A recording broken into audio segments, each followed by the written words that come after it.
Okay, we want to spend a few minutes learning about how a bank's balance sheet is set up, how banks are internally constructed, because we need to know that to understand how the Fed manipulates the money supply.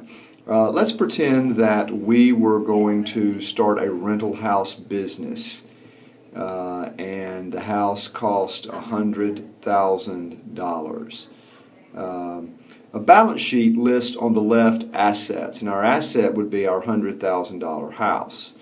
On the right, it lists liabilities and equity. It lists the claims on those assets. And so we're going to put down $10,000, and we're going to get a mortgage loan for the rest for $90,000. $90,000 are our liabilities.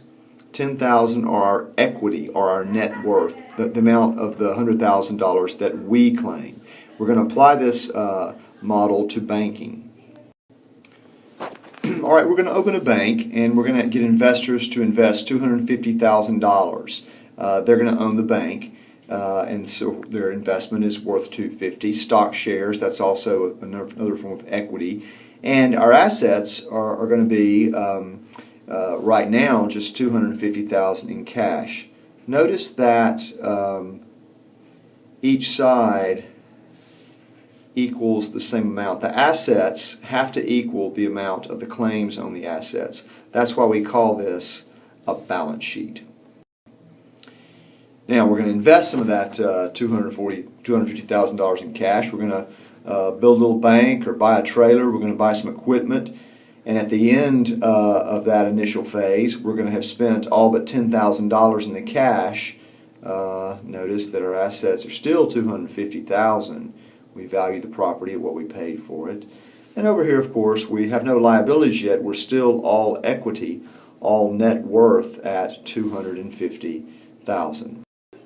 Now we need some deposits, and so we get customers to come in, and they bring in $100,000 in deposits in checking accounts. And of course, that money is reflected in an increased amount of cash. So after our first day of business, we have $350,000 in assets, and we owe our depositors $100,000. That's a liability, and we still have $250,000 in net worth. So we have, of course, $350,000 in liabilities and net worth. So we still equal. Our next step is to make some loans to have assets that will earn us interest. But first, we have to figure out how much of this deposit base can we loan out, and how much must we keep in reserve. There are requirements about this. That's what fractional reserve banking means. Now, these are actual reserve requirements. For these smaller amounts of deposits, this doesn't look small, but trust me, it is. We have to keep a fairly low amount, but for anything over about $50 million, we have to keep 10% in reserve. So for all practical purposes, since most banks in America are well above $48 million in deposits, the real reserve requirement is about 10%. That may sound low to you, I don't know. But for our fictional example, we're going to use a 20% reserve requirement. Now, notice that our cash has gone to zero, and we have sent all of our cash of $110,000 to the Fed. The Fed is a banker's bank. We deposit our money there. We call it reserves on our balance sheet. And we have $100,000 in deposits. We need some loans. How much in loans can we make?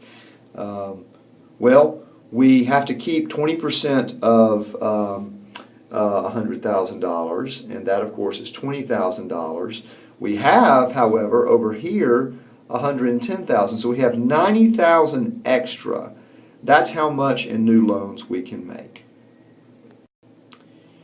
But before we can make any new loans, one of our customers writes a check for $50,000, takes our deposits down from 100 to 50. Wherever that check ends up, whatever bank it ends up in, they send it to the Fed. The Fed said, oh yeah, we'll credit you from Bank of Wendell's reserves, and our reserves go from 110 to 60. We now appear to be about 300 on each side, still, of course, balancing. And we still can make loans. We have $50,000 in deposits. That means we have to keep 20% of that is 10. We have to keep 10 in reserves. We still have 50,000 in excess reserves, so we can still make a $50,000 loan.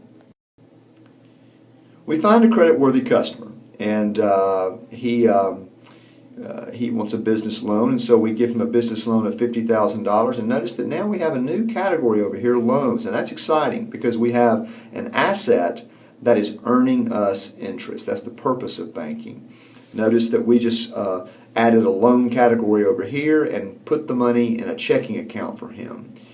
So our deposits went up by $50,000. Now notice what happened here. We invented money.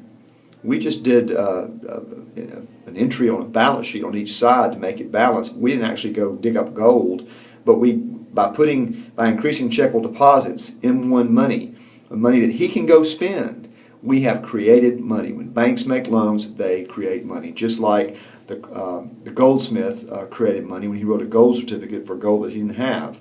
Money was still spendable. Now our customer made that loan to spend it on something, equipment or whatever, and so he does, and our deposits go down. He spends the $50,000, so our deposits go back down to 50. That check clears through the Fed, and our reserves go from 60 to 10. That's exactly how much in reserves we have to have, 20% of 50. So we now have 0 excess reserves. We want to make more loans, but first we've got to go get more deposits. So we market ourselves and try and get more deposits, and we do. We take our deposits up another 50, from 50 to 100. Now we've got an extra $50,000 in excess reserves that we can go make a loan. And we want to do that. Loans are very lucrative. The problem is we can't find a credit-worthy customer. And so we decide, well, we want to make a little bit of money with this excess reserves of $50,000. Let's at least buy a bond. So we buy, say, a U.S. Treasury bond.